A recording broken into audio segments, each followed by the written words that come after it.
Good morning. خداوند یسوع مسیح میں آپ سب کی سلامتی ہو. جب پچھلے مہینے میں آپ کے درمیان آیا تھا تو میں نے زبور 136 کی طرف آپ کی توجہ دلائی تھی، اور جو مجھے رد عمل ملا وہ یہ تھا کہ ہمیں بڑی برکت ملی ہے. تو پھر میری حوصلہ افزائی ہوئی اور میں نے کہا اس سال میں جب بھی آپ کے درمیان آؤں گا میں کوئی نہ کوئی چنیدہ زبور آپ کے لیے کھولوں گا، اور لہٰذا اس چیز کو سامنے رکھتے ہوئے آج ہم زبور 95 کا مطالعہ کریں گے. زبور 95 جس کے سرنامے میں لکھا ہے حمد و ثنا کا گیت.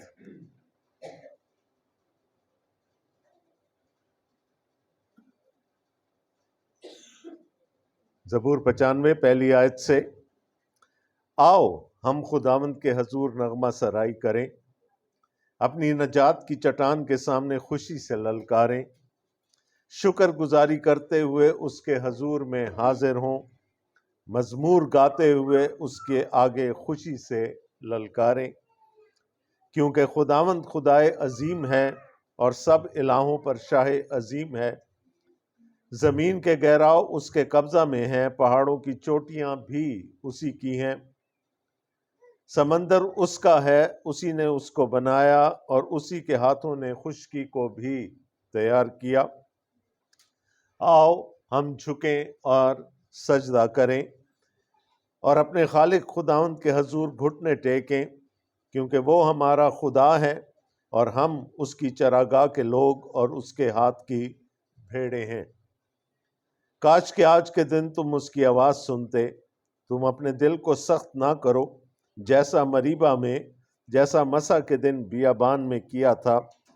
اس وقت تمہارے باپ دادا نے مجھے آزمایا اور میرا امتحان کیا اور میرے کام کو بھی دیکھا. 40 برس تک میں اس نسل سے بیزار رہا، اور میں نے کہا کہ یہ وہ لوگ ہیں جن کے دل آوارہ ہیں، اور انہوں نے میری راہوں کو نہیں پہچانا. چنانچہ میں نے اپنے غضب میں قسم کھائی کہ یہ لوگ میرے آرام میں داخل نہ ہوں گے. آمین.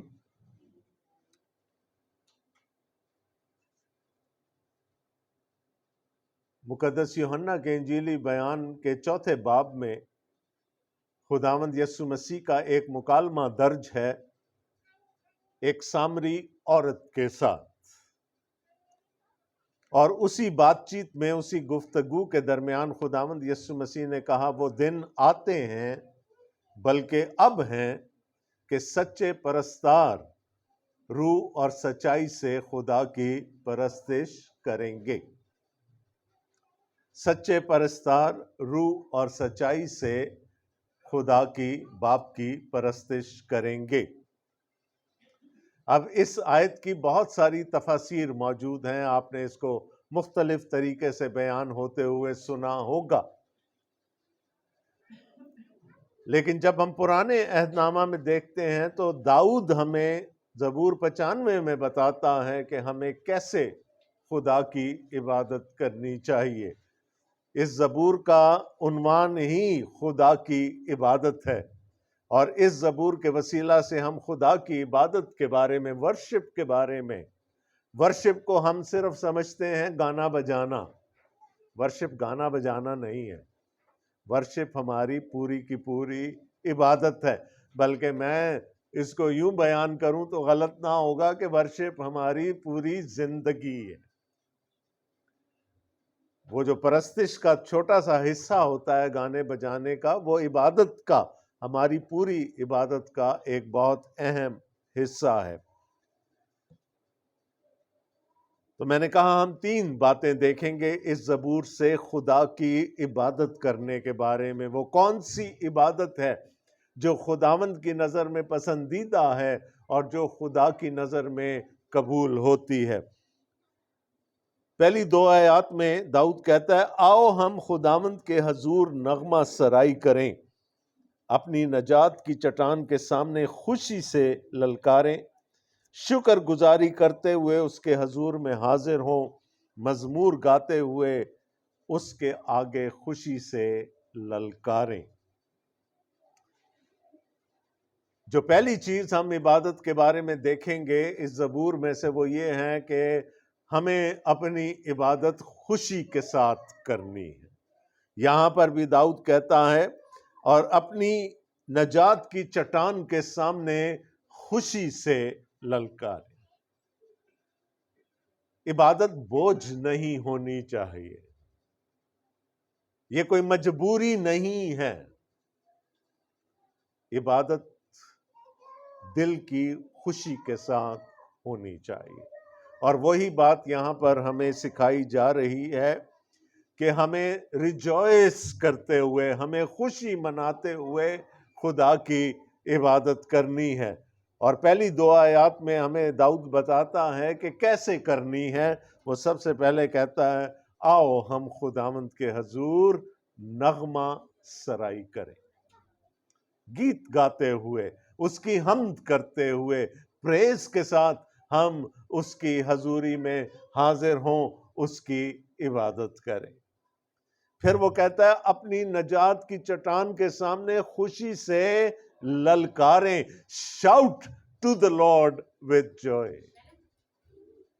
وہ ہمیں گیت گانے کے لیے کہہ رہا ہے، وہ ہمیں للکارنے کے لیے کہہ رہا ہے۔ اور تیسری بات جو وہ یہاں پر ہم سے کرتا ہے، وہ کہتا ہے شکر گزاری کرتے ہوئے اس کے حضور میں حاضر ہوں۔ اور یہ تینوں چیزیں ہماری عبادت کے بڑے ضروری حصے ہیں۔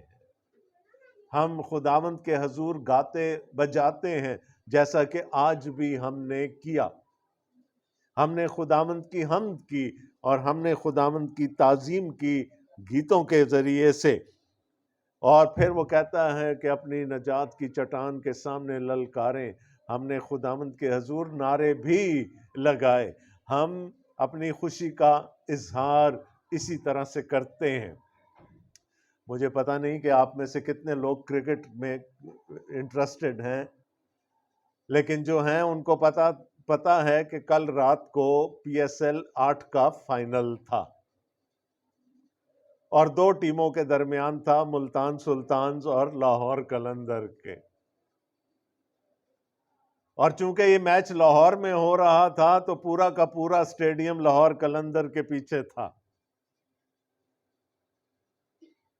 اور آخری بال پر ملتان سلطانز کو جیتنے کے لیے 4 رن چاہیے، ایک بال 4 رن، لیکن آخری بال پر صرف 2 رن بن سکے۔ اور اس طرح سے ملتان سلطانز 1 رن سے ہار گئے۔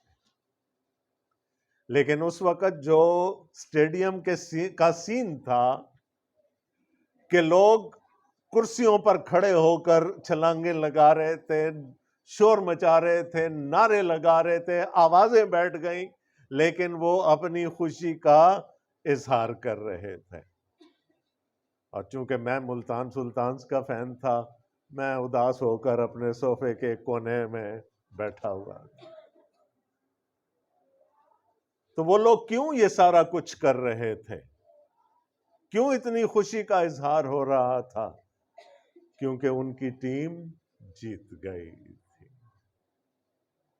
تو جب جیت ہوتی ہے یا کوئی اور کسی بھی صورت میں ہمیں کوئی خوشی ملتی ہے تو ہم خوش ہوتے ہیں اور اپنی خوشی کا اظہار کسی نہ کسی وسیلے سے ضرور کرتے ہیں۔ بہت دفعہ خوشی کے مارے آنکھوں سے آنسو بھی نکل آتے ہیں۔ تو زبور نویس کہتا ہے جب آپ خداوند کی حضوری میں آئیں تو ویسی ہی خوشی کے ساتھ آئیں۔ اور یہاں پر وہ بتا رہا ہے اپنی نجات کی چٹان کے سامنے، وہ جو ہماری نجات کا بانی ہے، وہ جو ہماری نجات کی بنیاد ہے، جب ہم اس کی حضوری میں آئیں تو کم از کم اس خوشی کے ساتھ آئیں کہ وہ ہمیں نجات دے چکا ہے۔ اور پھر وہ کہتا ہے اس خوشی کو ایکسپریس کریں، اس کا اظہار کریں۔ گیت گا کر اس کا اظہار کریں، للکار کر اس کا اظہار کریں، اور شکر گزاری کے ساتھ اس کا اقرار کریں۔ پہلی 2 آیات میں اس نے بتایا کیسے کرنی ہے، کیسے خوشی سے خدا کی عبادت کرنی ہے۔ اگلی 3 آیات میں وہ بتاتا ہے کیوں کرنی ہے، ایسا کیوں کریں۔ ایک وجہ وہ ہمیں بتا چکا ہے کہ وہ ہماری نجات کی چٹان ہے، اس لیے ہمیں کرنا ہے۔ تیسری آیت میں وہ کہتا ہے کیونکہ خداوند خدائے عظیم ہے۔ یہ بات ہم نے پچھلے مہینے بھی کی تھی۔ وہ خدائے عظیم ہے اور سب الہوں پر شاہ عظیم ہے۔ وہ ساورن خدا ہے، وہ ملکیت رکھنے والا، ملوکیت رکھنے والا خدا ہے، وہ مقتدر اعلیٰ ہے، اس کے پاس کل اقتدار اور کل اختیار ہے۔ اس لیے ہمیں اس کی عبادت کرنی ہے اور خوشی کے ساتھ اس کی عبادت کرنی ہے۔ اور نہ صرف وہ ساورن ہے، نہ صرف وہ مقتدر اعلیٰ ہے، وہ کہتا ہے زمین کے گہراؤ اس کے قبضہ میں ہیں، پہاڑوں کی چوٹیاں بھی اسی کی ہیں، سمندر اس کا ہے، اسی نے اس کو بنایا اور اسی کے ہاتھوں نے خشکی کو بھی تیار کیا۔ تو نہ صرف وہ ساورن خدا ہے، وہ کریٹر خدا بھی ہے، وہ خالق خدا بھی ہے۔ اس نے کہا اس نے ایکسٹریمز لے لی، بالکل تضاد لے لیا، سمندر کے گہراؤ اور پہاڑوں کی چوٹیاں۔ ہماری نظر کہاں تک جاتی ہے؟ پہاڑ کی چوٹی تک جائے گی۔ وہ کہتا ہے پہاڑ کی چوٹی سے لے کر سمندر کے گہراؤ تک سب کچھ اس کا ہے، سب کچھ اس کے اختیار میں ہے۔ اسی طرح سمندر بھی اس کا ہے، اور خشکی، سمندر کو بھی اسی نے بنایا اور خشکی کو بھی اسی نے بنایا ہے۔ تو وہ ایک واحد عظیم خدا ہے جو خالق بھی ہے، اور نہ صرف خالق ہے، وہ یہاں پر کہتا ہے زمین کے گہراؤ اس کے قبضہ میں ہے، وہ ساری چیزوں کو کنٹرول بھی کرتا ہے، اس کا ہر چیز پر اختیار بھی ہے۔ تو وہ ساورن ہے، وہ مقتدر اعلیٰ ہے، وہ خالق ہے، وہ مالک ہے، وہ اختیار رکھنے والا خدا ہے۔ تو پھر ہمیں اس کے حضور میں خوشی کے ساتھ آنا ہے، خوشی کے ساتھ اس کی عبادت کرنی ہے، ہمیں اس کے حضور نغمہ سرائی کرنی ہے، ہمیں اس کے حضور للکارنا ہے، اور ہمیں اس کے حضور شکر گزاری کے نذرانے پیش کرنے ہیں۔ اگر میں سمرائز کرنا چاہوں، خلاصہ کرنا چاہوں اس بات کا، تو سب سے پہلی بات کیوں یہ سب کچھ کرنا ہے؟ اس نے ہمیں بنایا ہے، وہ خالق ہے نا، اس نے ہمیں خلق کیا۔ دوسری بات، اس نے ہمیں بچایا ہے، وہ ہماری نجات کی چٹان۔ اور تیسری بات، سب چیزیں اس کے اختیار میں ہیں، حالات کیسے بھی ہو جائیں، کیسی ہی بڑی مصیبت ہم پر آن پڑے، یاد رکھیے گا سب چیزیں اس کے اختیار میں ہیں، اس کے کنٹرول میں ہیں۔ تو پھر کیوں نہ ہم خوشی کے ساتھ اس کی عبادت کریں۔ تو داؤد ہمیں انکریج کر رہا ہے کہ جب خداوند کی حضوری میں آئیں، منہ بسور کے نہ آئیں۔ مجھے کبھی کبھی کہنا پڑتا ہے نا، تھوڑا سا مسکرا دیں، اچھا لگتا ہے، مجھے اچھا لگتا ہے، تو پھر خداوند کو کتنا ہی اچھا لگتا ہوگا جب ہمارے چہروں پر مسکراہٹ ہو اور ہم اس کے حضور میں خوشی کے ساتھ آئیں، خوشی کے ساتھ گائیں، خوشی کے ساتھ للکاریں، اس کی شکر گزاری کریں۔ تو یہ پہلی چیز ہے جو اس زبور میں ہم نے دیکھی کہ خداوند کی عبادت کیسے ہونی چاہیے؟ خوشی کے ساتھ، دل کی خوشی کے ساتھ ہونی چاہیے۔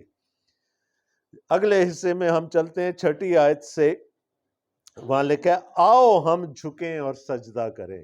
دیکھیں پہلی آیت بھی اسی طرح سے شروع ہوئی تھی، آؤ ہم خداوند کے حضور، اور یہاں پر بھی وہ کہہ رہا ہے آؤ ہم جھکیں اور سجدہ کریں اور اپنے خالق خداوند کے حضور گھٹنے ٹیکیں.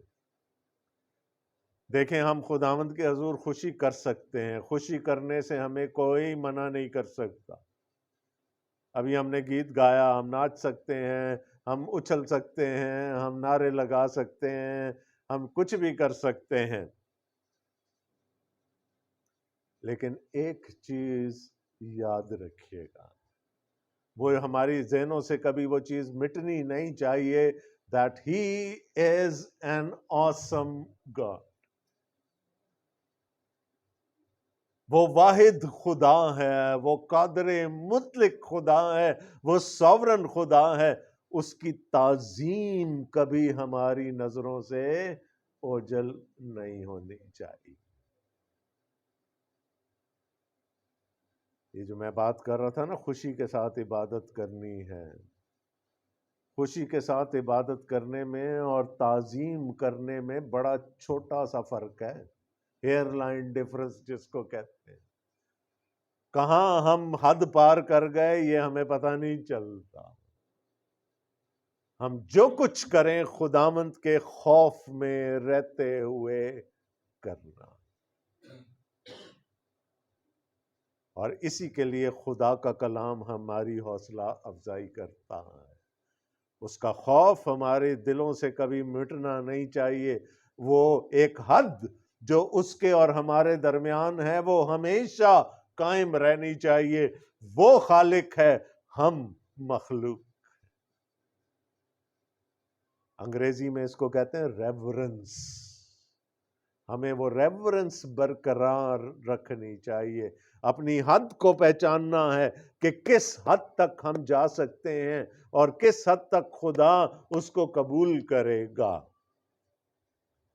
وہ اردو کا محاورہ ہے نا کہ مادر پہ در آزاد نہیں ہو جانا. اس بات کا خوف اپنے دل میں رکھنا ہے کہ وہ واقع ہی تعظیم کے لائق خدا ہے. اور کیسے کریں گے؟ پھر زبور نویس ہمیں بتا رہا ہے آؤ ہم جھکیں اور سجدہ کریں. میں نے دیکھا ورشپ کے دوران ہماری کچھ بہنیں یہاں پر سجدہ ریز تھیں، اور زبور نویس بھی یہی کہہ رہا ہے آؤ ہم جھکیں اور سجدہ کریں اور اپنے خالق خداوند کے حضور گھٹنے ٹیکیں. جب آپ جھکتے ہیں کسی کے سامنے، جب آپ فراش ہو جاتے ہیں کسی کے سامنے، اس کا مطلب کیا ہے؟ اس کا مطلب یہ ہے کہ آپ نے اپنے آپ کو اس کے سامنے سرنڈر کر دیا، آپ نے سبمٹ کر دیا، آپ نے اپنے آپ کو اس کے حوالے کر دیا کہ تو ہی سب کچھ ہے، میں کچھ نہیں. تو عبادت خوشی سے بھی ہونی چاہیے اور سبمیشن کے ساتھ بھی ہونی چاہیے. اپنے آپ کو خداوند کے سامنے پیش کر کے کہ آئے خداوند تو خالق ہے، میں تیری مخلوق ہوں، تیرے ہاتھوں کی کاراگری ہوں، تو ہی سب کچھ ہے، تو ہی نے مجھے بنایا، تو ہی نے مجھے بچایا ہے، میں کچھ نہیں ہوں تیرے ساتھ. تو اپنے آپ کو سبمٹ کر دینا بھی خداوند کے سامنے ہماری عبادت کا ایک ایٹیچیوڈ ہونا چاہیے، ایک رویہ ہونا چاہیے، اور ہمیں اپنی عبادت میں ایسے کرنا چاہیے. تو یہ تو بتا دیا اس نے، داؤد نے، کہ کیسے کرنی ہے ریورنس خدا کی. وہ کہتا ہے آؤ ہم جھکیں، تو جھک جانا ہے، سجدہ کرنا ہے اور اپنے خداوند کے سامنے گھٹنے ٹیکنے. کیوں کریں؟ وہ اس کی وجہ بھی بتا رہا ہے، کیونکہ وہ ہمارا خدا ہے. کتنا عاجز کر دینے والا خیال ہے یہ. دیکھیں پہلے وہ کہتا ہے کہ زمین کے گہراؤ اس کے قبضہ میں ہیں، پہاڑوں کی چوٹیاں اس کی ہیں، سمندر اس کا ہے، اسی نے اس کو بنایا، خشکی کو بھی اسی نے بنایا. یعنی وہ خدا جو اس پوری کائنات کا خالق خدا ہے، جو ساورن خدا ہے. داؤد بڑے اطمینان سے کہتا ہے وہ ہمارا خدا، وہ میرا خدا ہے. اور کتنی ہمبلنگ تھاٹ ہے یہ کہ اس کائنات کا خدا میرا خدا ہے. اور پھر وہ کہتا ہے اور ہم اس کی چراگاہ کے لوگ اور اس کے ہاتھ کی بھیڑیں. داؤد کئی جگہ پر یہ مثال استعمال کرتا ہے، خاص کر زبور 23 میں. خداوند میرا چوپان ہے، مجھے کمی نہ ہوگی. ایک بھیڑ کیا کرتی ہے؟ وہ سبمٹ کرتی ہے اپنے چرواہے کو. اس کو پتا ہے کہ میری تمام ضرورتوں کو کون پورا کرے گا؟ یہ ایک شخص. یہی ہے جو مجھے چراگاہوں میں بھی لے کے جائے گا، یہی ہے وہ جو مجھے راحت کے چشموں کے پاس بھی بٹھائے گا، اور یہی ہے وہ جو میری حفاظت کرے گا، خواہ موت کے سایہ کی وادی میں سے بھی میرا گزر ہو.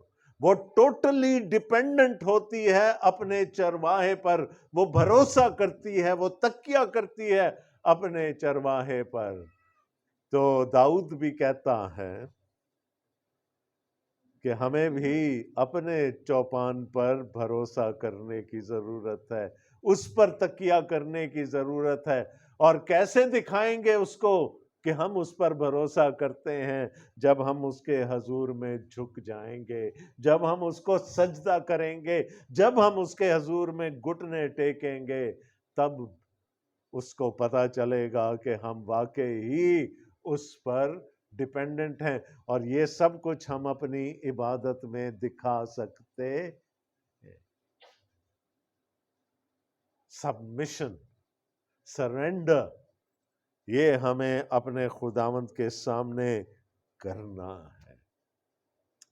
تو دو چیزیں ہم نے ابھی تک دیکھی. ایک ہم نے دیکھا کہ ہمیں خوشی کے ساتھ اپنے خداوند کی عبادت کرنی ہے، اور دوسرا ہم نے دیکھا تعظیم کے ساتھ اس کی عزت کو، اس کے وقار کو سامنے رکھتے ہوئے اس کی عبادت کرنی ہے. اب یہ بڑا عجیب سا بلینڈ بنتا ہے نا کہ ایک طرف خوشی اور دوسری طرف ہاں جی لائن بھی ڈرا کرنی ہے کہ اس کے پار نہیں جانا. آپ کو یاد ہوگا کہ موسیٰ جب بنی اسرائیل کو لے کر گیا تھا خداوند سے ملنے کوہ سینا پر، تو خداوند نے کہا تھا حد لگا دے. کوئی اگر اس حد کو پار کرنے کی کوشش کرے تو جان سے مار ڈالا جائے. وہ حد برقرار رہنی چاہیے تعظیم میں اور خوشی میں.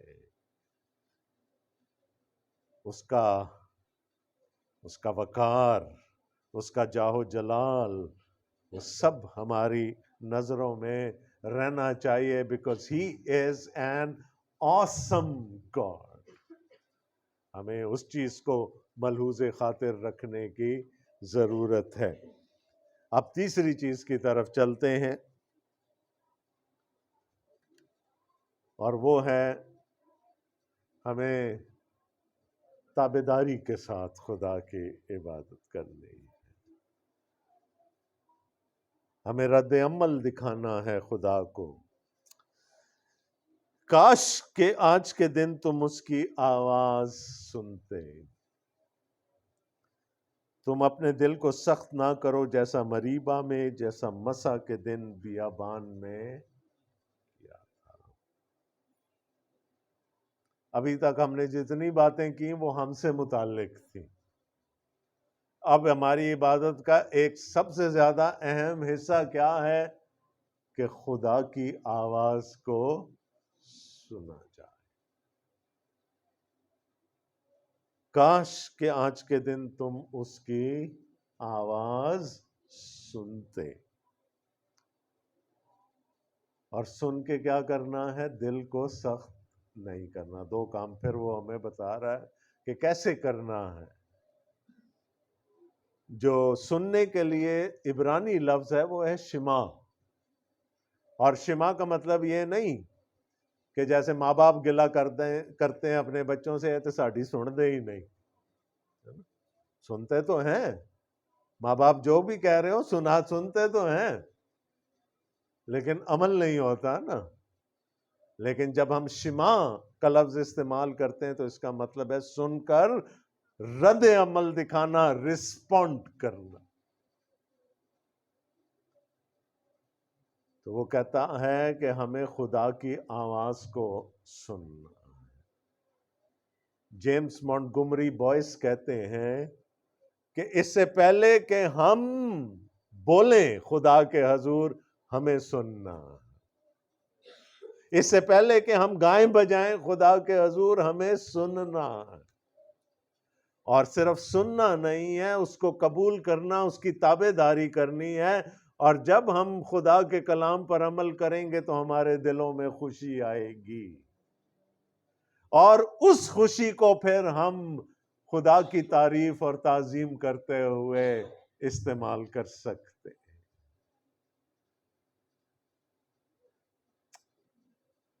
بہت ساری کلیسیائیں جہاں پر میں جاتا ہوں وہاں ورشپ پرستش بہت اچھی ہوتی ہے،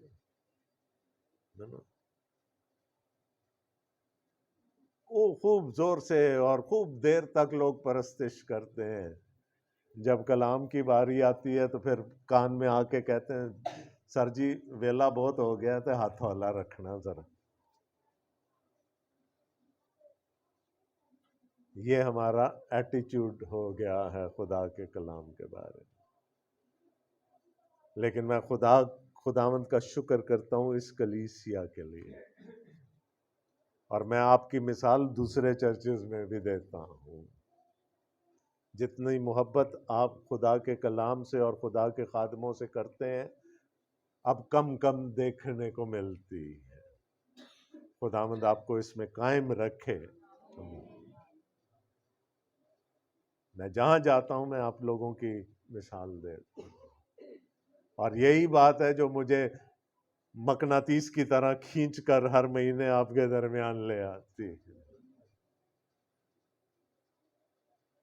ہم نے خدا کے کلام کو، چاہے وہ پڑھا جا رہا ہو، چاہے اس کی تفسیر کی جا رہی ہو، چاہے منادی کی جا رہی ہو، ہم نے اس کو سننا ہے، ایکٹیولی سننا ہے، اور اس پر عمل کرنا ہے، اس کی تابع داری کرنی ہے۔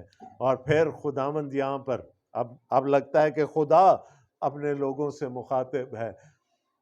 یہاں پر ایک واقعے کی مثال دی جا رہی ہے۔ تم اپنے دل کو سخت نہ کرو جیسے مریبا میں، جیسا مسا کے دن بیابان میں کیا تھا۔ کیا ہوا تھا؟ کیا ہوا تھا مسا اور مریبا کے دن بیابان میں؟ آپ کو یاد ہے؟ کتنے کو دل سخت کر لیے تھے بنی اسرائیل نے اپنے؟ اگر نہیں یاد تو چلیں دیکھتے ہیں، پڑھتے ہیں۔ خروج کی کتاب اس کا 17واں باب،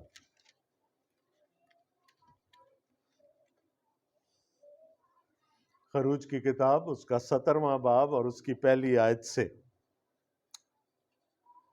لکھا ہے، پھر بنی اسرائیل کی ساری جماعت سین کے بیابان سے چلی اور خداوند کے حکم کے مطابق سفر کرتی ہوئی رفیدیم میں آ کر ڈیرا کیا۔ وہاں ان لوگوں کے پینے کو پانی نہ ملا۔ وہاں وہ لوگ موسیٰ سے جھگڑا کر کے کہنے لگے کہ ہم کو پینے کو پانی دے۔ موسیٰ نے ان سے کہا کہ تم مجھ سے کیوں جھگڑتے ہو اور خداوند کو کیوں آزماتے ہو؟ وہاں ان لوگوں کو بڑی پیاس لگی، سو وہ لوگ موسیٰ پر بڑبڑانے لگے اور کہا کہ تو ہم کو اور ہمارے بچوں اور چوپایوں کو پیاسا مارنے کے لیے ہم لوگوں کو کیوں ملک مصر سے نکال لایا؟ موسیٰ نے خداوند سے فریاد کر کے کہا میں ان لوگوں سے کیا کروں؟ وہ سب تو ابھی مجھے سنگسار کرنے کو تیار ہے۔ کتنی سختی تھی دلوں میں، پتھر اٹھا لیے تھے انہوں نے اپنے ہاتھوں میں موسیٰ کو مار ڈالنے کے لیے۔ ابھی تازہ تازہ نکلے ہیں ملک مصر سے، کچھ ہی عرصہ ہوا ہے کہ انہوں نے بحر کلزم کو پار کیا، اور خداوند ان کو پہلے سین کے بیابان میں لے گیا اور وہاں سے رفیدیم کے مقام پر لے آیا۔ ہر چیز وہ اپنی آنکھوں سے دیکھ چکے ہیں کہ خداوند نے کیا کیا مہیا کیا، لیکن تھوڑی دیر کے لیے پانی نہیں ملا تو موسیٰ کو مار ڈالنے پر تل گئے۔ اس نے ان کو بتایا ہوگا نا کہ خداوند مہیا کرے گا، لیکن نہیں سنی، دلوں کو سخت کر لیا۔ تو یہاں پر ہم سے بھی یہ کہا جا رہا ہے کہ جب خداوند کے کلام کو سنیں تو دلوں کو سخت نہ کریں۔ اس کا نتیجہ کیا نکلا؟ اس وقت تمہارے باپ دادا نے مجھے آزمایا اور میرا امتحان کیا اور میرے کاموں کو بھی دیکھا۔ مسا کا مطلب ہے آزمایا جانا، اور مریبا کا مطلب ہے جھگڑنا۔ اس جگہ کا نام ہی یہ پڑ گیا، مسا اور مریبا۔ مسا آزمایا جانا اور مریبا جھگڑنا۔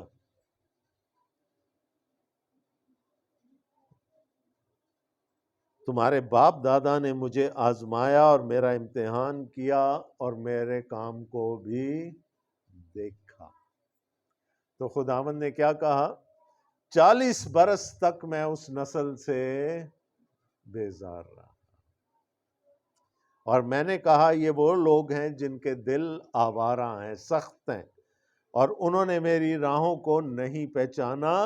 چنانچہ میں نے اپنے غضب میں قسم کھائی کہ یہ لوگ میرے آرام میں داخل نہ ہوں گے۔ یہ واقعہ اگرچہ کہ بعد میں ہوا، گنتی کی کتاب میں جب موسیٰ نے 12 لوگوں کو موعودہ ملک میں بھیجا تاکہ جاسوسی کر سکیں، وہ لوگ 40 دن تک وہاں رہے، اور واپس جب آئے تو 10 لوگوں نے بری رپورٹ دی اور 2 لوگوں نے اچھی رپورٹ دی۔ اور خداوند نے وہاں پر کہا تھا کہ اب 40 سال یہیں گزریں گے۔ 40 دن رہے تھے نا وہاں، ایک دن کے پیچھے 1 سال یہاں گزارنا پڑے گا، لیکن جڑ جو تھی وہ پیدا ہو چکی تھی رفیدیم کے مقام پر۔ خدا نے لوگوں کے دلوں کی سختی کو دیکھ لیا تھا، اور پھر ہمیں پتا ہے کہ پورے 40 سال وہ لوگ اسی دشت میں، 14 دن کا سفر تھا، 2 ہفتے کا سفر تھا، 40 سال وہ صحرا میں بھٹکتے رہے۔ کیوں؟ اس لیے کہ خدا کہتا ہے ان کے دل آوارہ ہیں، یہ میرا کلام سننے کے لیے، اس پر عمل کرنے کے لیے تیار نہیں ہے۔ اور ہم نے دیکھا کہ پوری کی پوری ایک نسل مر گئی اس بیابان میں۔ موسیٰ بھی مر گیا، وہ جب پہاڑ پر چڑھ کر شفاعت کر رہا تھا جنگ جیتنے کے لیے، تو نظر تو آ رہا ہوگا اس کو موعودہ ملک، لیکن وہ بھی موعودہ ملک میں جا نہیں پایا۔ اپنے لوگوں کی وجہ سے اس پر بھی خدا کا یہ عذاب ہوا کہ وہ اس دشت میں ہی مر گیا۔ تو خداوند کیا کہتا ہے؟ چنانچہ میں نے اپنے غضب میں قسم کھائی کہ یہ لوگ میرے آرام میں داخل نہ ہوں۔ جب ہم آرام کی بات کرتے ہیں تو پاک کلام میں آرام کے ساتھ سبت جڑا ہوا ہے۔ 7ویں دن خدا نے کیا کیا تھا؟ آرام، اور پھر 7ویں دن کو پاک ٹھہرایا۔ اور اس نے اپنے لوگوں کو بھی آرام کرنے کا مشورہ دیا. لیکن ایک اور سبت ہے. پھر جب ہم نئے عہد نامہ میں آتے ہیں تو خداوند یسوع مسیح نے کہا ابن آدم سبت کا مالک ہے. آئے تھکے ماندو بوجھ سے دبے سب میرے پاس آؤ، میں تم کو آرام دوں. اور ایک ہمارا ابدی سبت ہے جس میں میں نے اور آپ نے داخل ہونا ہے، خدا کی بادشاہی میں. لیکن خدا یہاں کیا کہہ رہا ہے کہ جو میرے کلام کو نہیں سنتے، جو اپنے دلوں کو سخت کر لیتے ہیں، جو مجھ پر تکیہ نہیں کرتے، وہ میرے ابدی آرام میں یعنی میری بادشاہی میں داخل نہ. تو 3 باتیں ہم نے سیکھی اس زبور سے عبادت کے بارے میں. سب سے پہلے عبادت خوشی کے ساتھ، گیت گاتے ہوئے، مزامیر گاتے ہوئے، للکارتے ہوئے خداوند کے حضور، اور اس کی شکر گزاری کرتے ہوئے، اس لیے کہ وہ شاہ عظیم ہے، اس لیے کہ وہ ساورن ہے، اس لیے کہ وہ خالق ہے، اس لیے کہ وہ مالک ہے، ہر چیز کو کنٹرول کرنے والا ہے. ہمیں خوشی کے ساتھ اس کی عبادت کرنی ہے. پھر دوسری بات ہم نے سیکھی کہ ہم نے ایک حد بھی برقرار رکھنی ہے تعظیم والی.